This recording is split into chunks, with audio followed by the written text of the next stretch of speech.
Hello friends, कैसे हैं आप सब लोग। आई होप आप लोग बहुत बहुत बहुत अच्छे होंगे। हम लोग क्या कर रहे थे, हम लोग कर रहे थे बजट 2021-2022। ओके, सो हमने एक लेक्चर नहीं, हमने 2 लेक्चर कर लिया एक्चुअली। अब हम लोग तीसरा लेक्चर करने वाले हैं। हम लोग क्या कर रहे हैं, हम लोग लाइन बाय लाइन बजट को पूरी तरह से देख रहे हैं। देखो, मुझे ना कोई जल्दी नहीं है और आई थिंक आप लोग को भी कोई जल्दी नहीं है। आप लोग समझना चाहते हो ना, कोई फायदा नहीं होता है, पता है। जल्दी कर लो और उसके बाद फिर कुछ समझ ही में नहीं आया एग्जाम टाइम पे, या फिर कभी कोई अगर क्वेश्चन पूछ ले तो कुछ भी याद नहीं रहता है। सो इट्स बेटर ना कि आराम से एक एक वर्ड देख करके पढ़ाई करें। तो हम लोग वही कर रहे हैं, ठीक है। हम लोग एक एक चीज देखेंगे, एक एक वर्ड नहीं छूटेगा, हम लोग का एक भी वर्ड नहीं छूटेगा बजट से। ओके, हम लोग कहाँ तक कर लिए थे, हमने ये देख लिया था कि निर्मला सीतारमण जी ने बजट को प्रेजेंट किया है और ये सब कुछ तो हम लोग देख चुके थे। हम लोग पार्ट ए स्टार्ट करने वाले थे ना, एग्जैक्टली हम लोग ये स्टार्ट करने वाले थे। तो चलो स्टार्ट करते हैं, ठीक है। देखो, अब इस पार्ट ए में निर्मला सीतारमण जी बोलती हैं कि वो बजट का क्या प्रेजेंट करना चाहती हैं, बजट का विजन। ओके, बजट का विजन क्या है, आत्मनिर्भर भारत। आत्मनिर्भर भारत हमने कहाँ सुना था, याद है। जब कोरोना पैंडेमिक चल रहा था तो उस टाइम पे नरेंद्र मोदी जी ने एक वर्ड बताया था, आत्मनिर्भर, self reliant. Okay, self reliant का मतलब जो खुद पे भरोसा रखे, खुद का काम खुद से करना। आप लोगों को भी सेल्फ रिलायंट बनना चाहिए, अपना काम खुद से करना चाहिए। All time mummy mummy papa पापा नहीं करते रहना चाहिए। ओके, चलो ठीक है, जोक्स अपार्ट, हम लोग टॉपिक पे आते हैं। ओके, नेक्स्ट देखो, सेल्फ रिलायंट का विजन है निर्मला सीतारमण जी का। वो चाहती हैं कि हम जितने भी 130 करोड़ इंडियन जो हैं, ओके, वो सेल्फ रिलायंट बने, ठीक है। और ये 130 करोड़ इंडियंस को ये कंप्लीट कॉन्फिडेंस है अपनी कैपेबिलिटीज पे, अपनी अच्छाइयों पे, अपने तरीके पे, मतलब अपना खुद का जो पावर है कि हाँ वो लोग सेल्फ रिलायंट बन सकते हैं, ठीक है। ये 130 करोड़ इंडियंस को पूरा भरोसा है कि हम लोग सेल्फ रिलायंट बन सकते हैं, मतलब आत्मनिर्भर बन सकते हैं।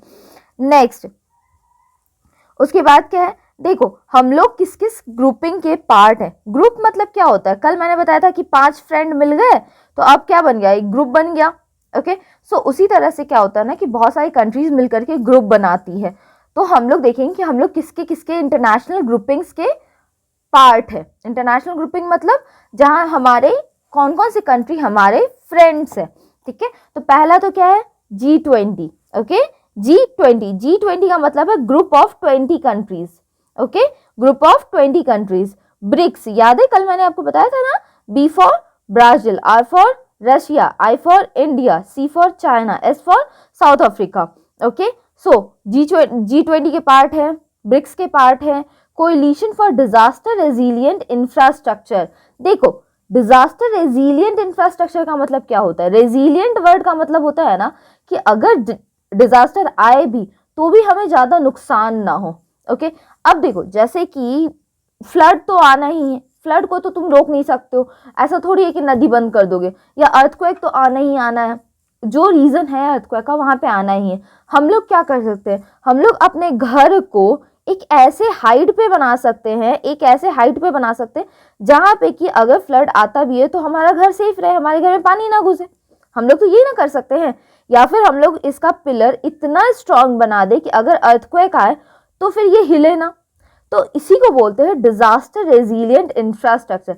मीन्स ऐसा इंफ्रास्ट्रक्चर, ऐसा घर, ब्रिज, पुल जो भी है, ऐसा होना चाहिए जो कि डिजास्टर आए तो वो खुद को संभाल सके, डिजास्टर आने पे उसको ज्यादा नुकसान ना हो सके, ठीक है। तो हम लोग coalition for disaster resilient infrastructure के भी पार्ट है। मींस ऐसा ग्रुपिंग जो कि हमेशा ट्राई करता है कि डिजास्टर ऐसा इंफ्रास्ट्रक्चर क्रिएट करे जो कि डिजास्टर आने पे ज्यादा नुकसान ना पहुंचाए, ठीक है। इंटरनेशनल सोलर अलायंस के भी पार्ट है। एक्चुअली इंटरनेशनल सोलर अलायंस जब बना था ना तो उसमें हम ही लोगों ने पार्ट लिया था, ठीक है, हम ही लोगों ने बनाया है। देखो, इंटरनेशनल सोलर अलायंस में क्या होता है ना कि सूर्य, जैसे ट्रॉपिक ऑफ कैंसर है, ट्रॉपिक ऑफ कैप्रिकॉर्न है। ओके, ट्रॉपिक ऑफ कैंसर और ट्रॉपिक ऑफ कैप्रिकॉर्न के बीच में जितने भी कंट्रीज आते हैं ना, उन सब पे सूर्य की रोशनी बहुत डायरेक्ट पड़ती है, ठीक है।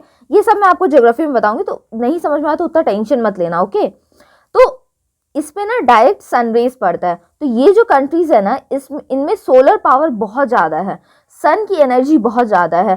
तो ये सारी ट्रॉपिक ऑफ कैंसर और ट्रॉपिक ऑफ कैप्रिकॉर्न के बीच में जितनी भी कंट्रीज हैं, ये सारी मिल करके, एक्चुअली बाकी कंट्रीज भी पार्ट है, ऐसा नहीं है, बट ये सारी कंट्रीज मिल करके चाहती हैं कि एक जितना भी यहाँ पे सोलर एनर्जी आता है ना, सबको यूज़ करें। ओके, इससे क्या होगा, इससे हम लोगों को डीजल फ्यूल ये सब का यूज़ उतना नहीं करना पड़ेगा। हम लोग जैसे सोलर कुकर होता है ना, सोलर कुकर हो गया या सोलर लैंप हो गया, सब कुछ हो गया ना, तो वैसे ही सोलर पावर को यूज़ करके हम लोग चाहते हैं कि हम लोग अपने डीजल कंजम्पशन को कम करें या पेट्रोल कंजम्पशन, फ्यूल कंजम्पशन को कम करें। समझ में आया यहाँ तक? ठीक है। नेक्स्ट देखो, अब यहाँ पे क्या है कि निर्मला सीतारमण जी अपने संकल्प के बारे में बता रही हैं कि नेशन का संकल्प क्या है। देखो, नेशन फर्स्ट मतलब सबसे पहले खुद का देश इंपॉर्टेंट है, कोई पॉलिटिक्स नहीं, कुछ नहीं। सबसे पहले क्या इंपॉर्टेंट है? सबसे पहले नेशन इंपॉर्टेंट है। दूसरा, फार्मर्स की इनकम को डबल करना इंपॉर्टेंट है। तीसरा, स्ट्रॉन्ग इंफ्रास्ट्रक्चर बनाना जरूरी है। इंफ्रास्ट्रक्चर मतलब रोड वगैरह जो होता है, ठीक है, स्ट्रॉन्ग कंस्ट्रक्शन करना जरूरी है। उसके बाद हेल्दी इंडिया मतलब बीमार कोई ना रहे। दूसरा, गुड गवर्नेंस मीन्स अच्छा गवर्नेंस का मतलब क्या होता है? गवर्नेंस का मतलब कि गवर्न करना, ठीक है, गवर्न करना मतलब रूल्स बनाना, फिर लोगों की केयर करना, ठीक है, तो अच्छा गवर्नेंस होना चाहिए। दूसरा, अपॉर्चुनिटीज फॉर यूथ। अभी बहुत सारे ऐसे यूथ होते हैं ना जो कि पढ़ाई तो कर लेते हैं लेकिन उनके पास जॉब नहीं होता है, तो उनकी जॉब के लिए जॉब उनकी क्रिएट करना या फिर उनको पढ़ने का मौका देना, ठीक है, एजुकेशन फॉर ऑल, हर एक छोटे बड़े बच्चों को पढ़ाना। दूसरा, वुमेन एम्पावरमेंट, सारी लेडीज को स्ट्रॉन्ग करना, ठीक है, इंक्लूसिव डेवलपमेंट। इंक्लूसिव डेवलपमेंट मतलब हर चीज का डेवलपमेंट होना चाहिए, ठीक है। तो ये सारी निर्मला सीतारमण जी बोलती हैं कि नेशन की प्रायोरिटी है, ठीक है। अब इसके बाद देखो यहाँ पे क्या बता रही हैं कि निर्मला सीतारमण जी ने एक्चुअली बजट 2015-16 में ना टोटल 13 प्रोमिसेस किए गए थे। अब बजट 2015-16 ही इंपॉर्टेंट क्यों है? क्योंकि 2014 में नरेंद्र मोदी जी इलेक्ट होकर के आए थे, वो पीएम बने थे, तो उसके बाद उनका सबसे पहला जो इंपॉर्टेंट बजट था, फुल टाइम बजट था, वो क्या बना? वो 2015-16 का बना। तो 2015-16 में नरेंद्र मोदी जी ने 13 प्रोमिसेस की थी, ठीक है, तो उसको उन्हें मटेरियलाइज करना है। मटेरियलाइज करने का मतलब ना उनको रियल करना है, ठीक है, मटेरियलाइज करना है मतलब उस सारे प्रोमिसेस को रियल करना है। और कब तक रियल करना है? 2022 तक इस सारे को रियल करना है। कब? 75th ईयर ऑफ इंडिपेंडेंस में। 2022 में हम लोग का 75th ईयर ऑफ इंडिपेंडेंस मनाया जाएगा। एक्चुअली 2021 में ही होगा, ठीक है। और उस महोत्सव को क्या बोलेंगे? अमृत महोत्सव, ठीक है, अमृत महोत्सव उसको बोलते हैं, ठीक है। तो तब तक उस सारे 13 प्रोमिसेस को पूरा करना ही है हमें। ओके, नेक्स्ट, अब इसके बाद बताती हैं निर्मला सीतारमण जी कि इस बार का जो बजट है वो 6 पिलर पे रिलाई करता है। और ये 6 पिलर क्या क्या है? हेल्थ एंड वेलबींग, जो मैंने आपको इंडेक्स में बताया था, याद है? पार्ट 1 में बताया था ना, इसके पहले वाले लेक्चर में, वही हेल्थ एंड वेलबींग। फिर physical and financial capital. Next, inclusive development, okay, inclusive development and for aspirational India, inclusive development for aspirational India, reinvigorating human capital, innovation and research and development, minimum government and maximum governance। okay, next, अब देखो health and wellbeing, पहला जो pillar है, पहला कहाँ का? यहाँ का, देखो है ना, 6 पिलर्स में जो पहला पिलर है वो है हेल्थ एंड वेलबींग। तो हेल्थ एंड वेलबींग में क्या क्या निर्मला सीतारमण जी बताती हैं वो हम लोग देखते हैं, ठीक है। देखो पहला तो क्या है कि हमें क्या करना है? हमें इन्वेस्टमेंट बढ़ाना होगा हेल्थ इंफ्रास्ट्रक्चर में। हेल्थ इंफ्रास्ट्रक्चर में क्या क्या आ गया?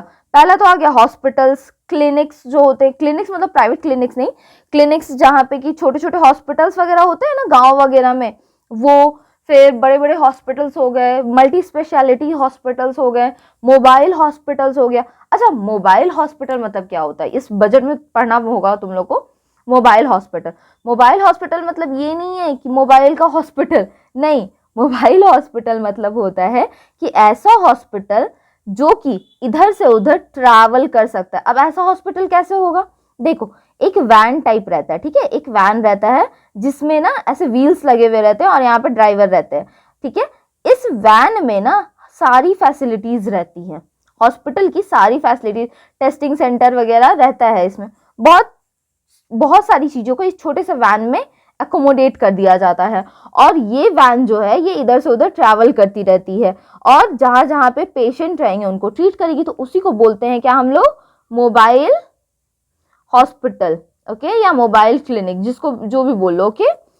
नेक्स्ट देखो, अब इसके बाद बताती हैं कि 3 एरिया पे फोकस करना है, क्या क्या, प्रिवेंटिव, क्यूरेटिव एंड वेलबींग। पहला प्रिवेंटिव मतलब क्या, कि बीमारी एक तो होना ही नहीं चाहिए, क्यूरेटिव मतलब अगर बीमारी हो जाए तो उसको क्योर करना है, और वेलबींग मतलब जब ठीक हो गए तो उसके बाद भी उनको अच्छा रहना है, ठीक है। तो इन सारी बातों पे हमें ध्यान देना है। नेक्स्ट, हेल्थ सिस्टम, ठीक है। हेल्थ सिस्टम में क्या क्या निर्मला सीतारमन जी बता रही हैं। पहला तो सेंट्रली स्पॉन्सर्ड स्कीम पीएम आत्मनिर्भर स्वस्थ भारत योजना लॉन्च करना है। क्या, पीएम आत्मनिर्भर स्वस्थ भारत योजना लॉन्च करना। अब सेंट्रली स्पॉन्सर्ड स्कीम का मतलब क्या होता है, देखो इसमें एक चीज बताती हूं मैं आप लोगों को, इसको छोटा कर देते, इसको साइड करते रखते और एक चीज जानते हैं। देखो 2 तरह की स्कीम्स होती हैं, एक होती है सेंट्रली स्पॉन्सर्ड स्कीम, ओके, और दूसरी होती है central sector scheme. White screen ले लूं क्या, ले ही लेती, नहीं क्या व्हाइट स्क्रीन का टेंशन लेना, इसी को छोटा कर देती ना, चलो इसी को छोटा कर देते और हम लोग यहाँ पे पढ़ाई कर लेते हैं। देखो एक होता है सेंट्रल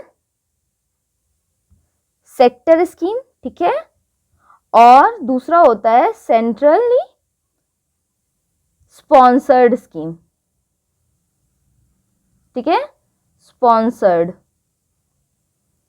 थोड़ा वो घूम गया ना ऐसे, चलो कोई बात नहीं, समझ में आ रहा है ना, सेंट्रली स्पॉन्सर्ड स्कीम, ठीक है, सेंट्रली स्पॉन्सर्ड और सेंट्रल सेक्टर स्कीम।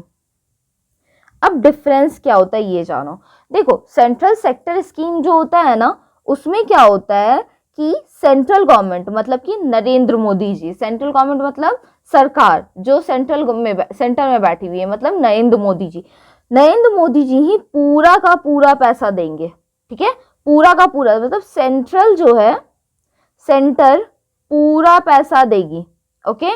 और इसमें सेंट्रली स्पॉन्सर्ड स्कीम में क्या होता है ना कि सेंटर क्या करती है, आधा या कुछ रेशियो में पैसा देती है, अलग अलग स्टेट के लिए अलग अलग रेशियो रहता है, ठीक है, तो कुछ रेशियो में पैसा देती है, और बाकी पैसा कौन देता है, बाकी पैसा स्टेट गवर्नमेंट देता है, ठीक है। फिर से समझो, फिर से बताती हूँ, देखो सेक्टर में क्या होगा, सेंट्रल गवर्नमेंट पूरा पैसा देगी, मतलब उस प्रोग्राम को चलाने का जितना भी खर्च है वो सेंटर देगी। और स्पॉन्सर्ड में क्या होगा, स्पॉन्सर्ड में होगा कि सेंट्रल गवर्नमेंट भी पैसा देगी लेकिन साथ ही साथ स्टेट गवर्नमेंट भी कुछ पैसा देगी, ओके, सारा का सारा खर्च ये नहीं उठाएंगे, ओके। नेक्स्ट देखो, सेंट्रल सेक्टर स्कीम में ना 2 तरह की स्कीम होती हैं, ओके। एक होता है core scheme, core of the core scheme, okay, core of the core मतलब इंपॉर्टेंट का भी इंपॉर्टेंट स्कीम, और दूसरा होता है कोर स्कीम, ठीक है, दूसरा क्या होता है, कोर स्कीम। नेक्स्ट, ठीक है, कोर ऑफ द कोर मतलब इंपॉर्टेंट का भी इंपॉर्टेंट, और कोर स्कीम मतलब इंपॉर्टेंट स्कीम, ओके। देखो core of the core scheme जो होता है ना, उसको स्टेट गवर्नमेंट कभी भी मना नहीं कर सकती है कि ये वाला स्कीम हम अपने स्टेट में नहीं चलाएंगे, ये स्टेट गवर्नमेंट कभी मना नहीं कर सकती है। लेकिन कोर स्कीम को ना चांसेस रहते हैं कि स्टेट गवर्नमेंट बोल सके कि ये वाला स्कीम हम नहीं चलाएंगे अपने स्टेट में, ठीक है। तो ये दोनों डिफरेंस होता है core of the core scheme में और कोर स्कीम में। तो ये समझ में आ गया सेंट्रल सेक्टर स्कीम क्या होता है और सेंट्रल स्पॉन्सर्ड स्कीम क्या होता है। सेंट्रल सेक्टर में सारा का सारा पैसा सेंटर देती है और सेंट्रल स्पॉन्सर्ड में सेंटर भी पैसा देती है और स्टेट भी पैसा देती है, ठीक है। यहां तक समझ में आ गया, कोई डाउट हो तो कमेंट सेक्शन तो है ही, ओके। नेक्स्ट, तो हम लोग क्या कर रहे थे, health and wellbeing, right.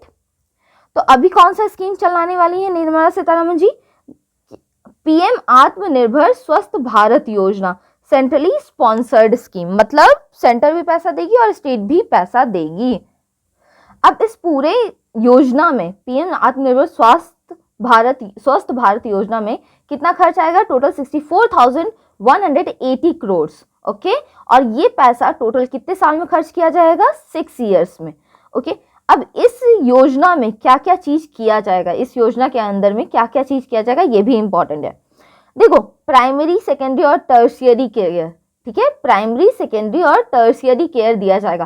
Primary care मतलब जो बेसिक केयर होता है, लाइक वैक्सीन वगैरह, मीन्स जो बीमारी होने के पहले दिया जाता है केयर। सेकेंडरी मतलब बीमारी होने के टाइम पे केयर दिया जाता है। टर्शियरी मीन्स बीमारी होने के बाद, ओके। सो ये सारे केयर किए जाएंगे। और साथ ही साथ नेशनल इंस्टीट्यूट जितना भी है, मेडिकल के कॉलेज, मेडिकल के कॉलेज प्लस हॉस्पिटल्स वगैरह जितने भी हैं, सबको स्ट्रेंथन करना, मतलब सब में अच्छा मशीन्स लाना, इक्विपमेंट्स लाना, उसके बाद फिर बेड्स को इंक्रीज करना, जो भी चीज़ें होती हैं वो सब करना। और साथ ही साथ न्यू इंस्टीट्यूशन भी खोले जाएंगे, मतलब न्यू मेडिकल कॉलेज भी खोले जाएंगे, साथ ही साथ नए नए हॉस्पिटल्स भी खोले जाएंगे, ओके। अब इसके बाद और क्या क्या है इसमें वो देखते हैं। देखो क्या है, सपोर्ट फॉर 17,788 रूरल और 11,024 urban health and wellness centre, मतलब कितने, अब यहां से हम लोग को क्या पता चला, कितने वेलनेस सेंटर है। वेलनेस सेंटर मतलब ना जो छोटे छोटे क्लिनिक्स होते हैं ना, सरकारी क्लिनिक्स, जहाँ पे जा करके आप अपना प्राइमरी ट्रीटमेंट करवा सकते हो। लाइक अगर गांव में हो और सर्दी खांसी हो गई है, नॉर्मल सी बुखार हो गई है, तो फिर आप क्या करोगे, जाके ये सारे छोटे मोटे वेलनेस सेंटर पे क्या ट्रीटमेंट करवा लोगे, ओके। सो अभी टोटल कितने वेलनेस सेंटर हैं हमारे पास, 17,788, और अर्बन कितने हैं, 11,024, ओके। नेक्स्ट देखो, integrated public health care labs बनाने हैं हम लोग को, कितना, सारे के सारे डिस्ट्रिक्ट में, plus 3,382 block public health units in 11 states. अब मेरे को आप बताओ, इंटीग्रेटेड पब्लिक हेल्थ लैब्स का मतलब क्या होता है। इंटीग्रेटेड वर्ड का मतलब होता है ना कि मिला जुला, ओके, सब कुछ जो यहाँ पे मिला हुआ रहे। इंटीग्रेटेड मतलब सब कुछ मिला जुला।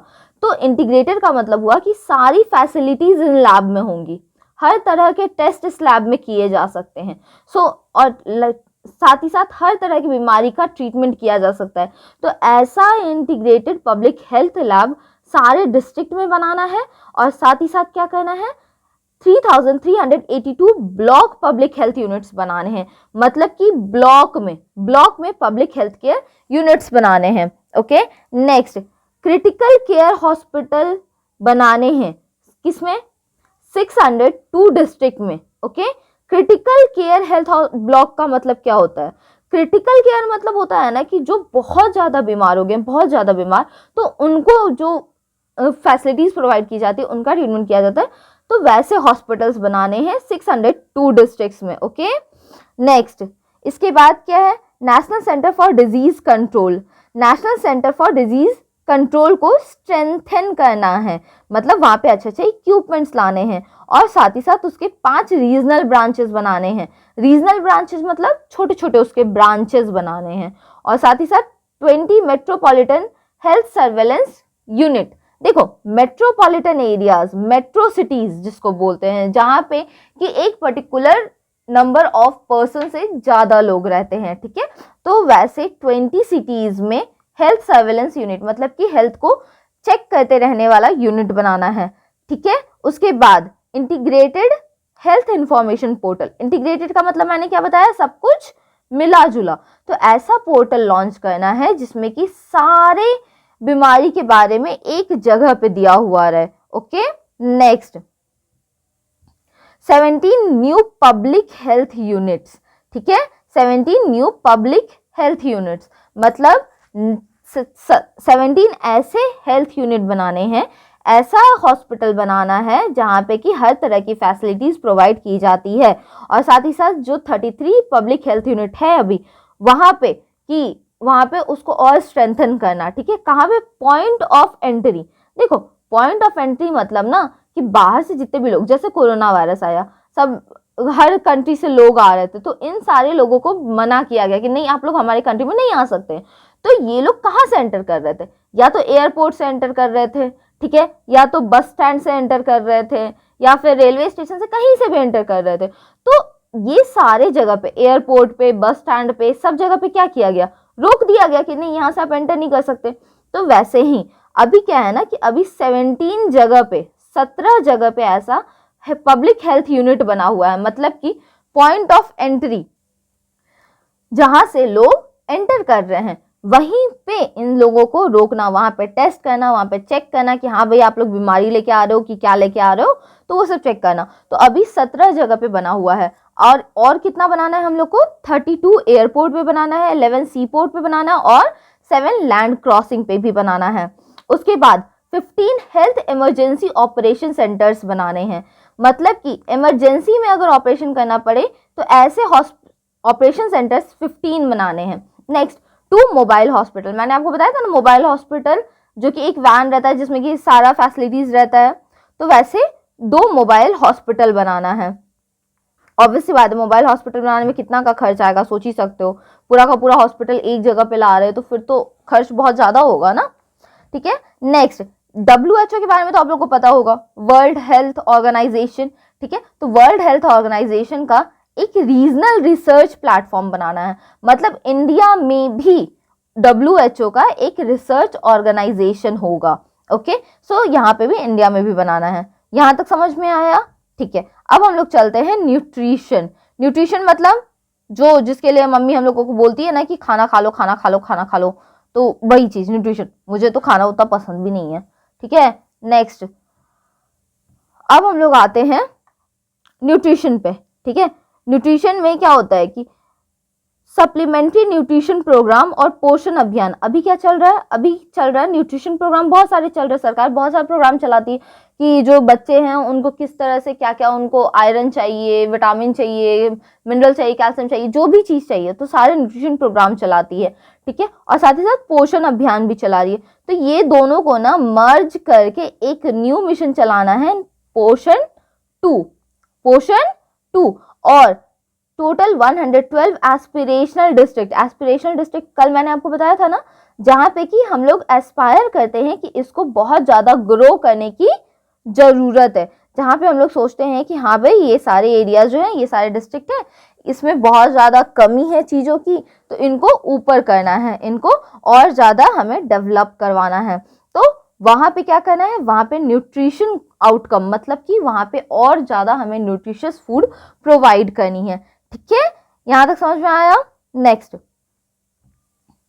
इसके बाद एक, अब हम लोग आते हैं वाटर सप्लाई पे। पानी भी बहुत जरूरी है ना, तो वाटर सप्लाई, ठीक है। एक नया मिशन लॉन्च किया जाएगा, क्या है वो? जल जीवन अर्बन मिशन, जल जीवन अर्बन मिशन, ठीक है। इससे क्या होगा ना, टोटल 4378 अर्बन एरियाज में, ओके, अर्बन एरियाज में, मतलब कि करीब करीब 2.86 करोड़ हाउस होल्ड में टैप कनेक्शन दिया जाएगा, मतलब सप्लाई वाटर प्रोवाइड किया जाएगा। और साथ ही साथ जो लिक्विड वेस्ट निकलता है ना, जिसको हम लोग ग्रे वाटर भी एक्चुअली बोलते हैं, जो हमारे बाथरूम से, किचन से, सब जगह से निकलता है ना लिक्विड वेस्ट, उसको भी, ठीक है, उसका मैनेजमेंट करना है 500 अमृत सिटीज में, ठीक है।